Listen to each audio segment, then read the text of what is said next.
खुलुमबाय स्टुडिअ आं गेवलां हाज'वारि क'क्राझार इउएन एकाडेमिया फरायसा जथुम खुंदों दुलाराय आसामनि गं 45 इउएन एकाडेमि फरायसालिनि फरायसाफोरा बे हाबाफारियाव बाहागो लादों बे हाबाफारिनि गेजेरजोंनो आसामनि मादावनो बर' बिजों फरायनानै मेट्रिक आनजादाव बांसिन नम्बर लाना उथ्रिसार जानो हानाय अदालगुरि खैराबारि इउएन एकाडेमिनि फरायसा मनदीप बर' आरो कुमारिकाटा इउएन एकाडेमि फरायसालिनि फरायसा दीपक बर'खौ माखासे रां बान्था होनानै मान बावना बरायो सिगांनि बोसोरफोराव खुंनाय बायदिनो देग्लायबो फरायसाफोरनि जौगानाय आरो खौसेथिनि थाखाय सानथामनि हाबाफारिजों फरायसा बे हाबाफारिखौ खुंफुंदों होनना मिथिहोदों 13, 14 आरो 15 अक्ट' सानथामनि मेहेरगोनां हाबाफारि लानानै खुंफुंनाय हाबाफारियावनो गासै बाहागो लाफैनाय फरायसाफोरखौ लानानै बायदि हाबाफारि बानजायो बे खुंफुंनाय हाबाफारिनो दिनै जोबथा साननि हाबाफारियावनो मेहेरगोनाङै मोनसे गेवलां मेलबो बानजानाय जायो जे जों इउएन एकाडेमि क'क्राझाराव गायसनोब्ला 94 जन फरायसा दं जों दा हिसाब खालामदों अल आसामाव जोंनि गासै स्टुडेन्टआ माने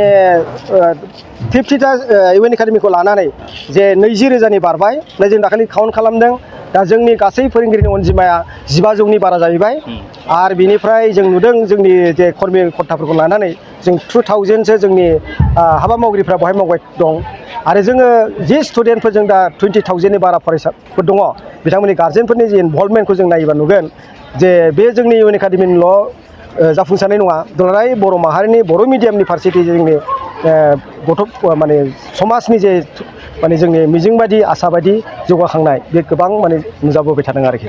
सफ्टवेयार इन्जिनियार जानो थांखि दङ बेनिहाय आं 12 घन्टा फरायदोंमोन सानसेयाव ओमफ्राय जोबोद नाजादोंमोन आङो खस्थ' खालामदोंमोन ओमफ्राय बिदिनो सार मिस मेडाममोनाबो आंखौ जोबोद नाजाहोदोंमोन लोगोसे जेनेबा माबे फैगोन माबे फैथारगोन जेनेबा एसे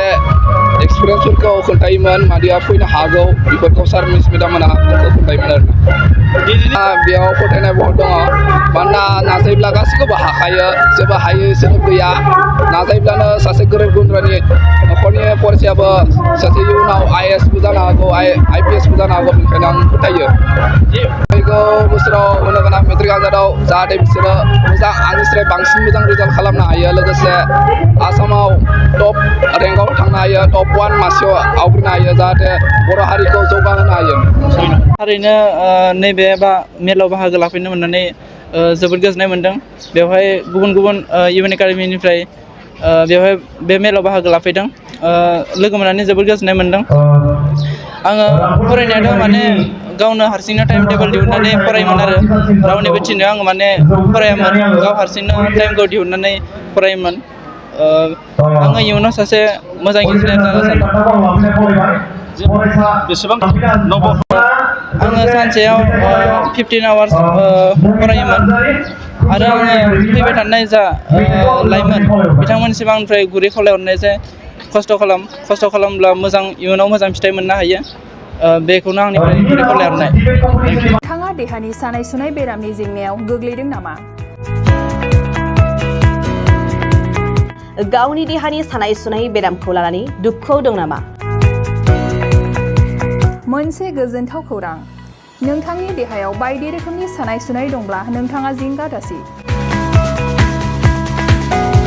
SI निउर' थेरापि बेयाव नोंथाङा गावनि देहानि सानाय सुनायखौ गोरलैयैनो फाहामनो हागोन सिं सानाय आफादावदै सानाय मोदोम जरा सानाय आइजोफोरनि जेंना बायदि गोबां रोखोमनि देहानि सानाय सुनायखौ गोरलैयैनो फाहामनो हागोन SI निउर' थेरापिया चिरां जिल्लानि बेंटल गलानं 5आव दं आरो बे SI निउर' थेरापियाव नोंथाङा गासै देहानि सानाय सुनायखौ गोरलैयैनो फाहामनो हागोन गोबां मिथिनो थाखाय 7620160459 जानबुं अनजिमायाव जगाजग खालामनो हागोन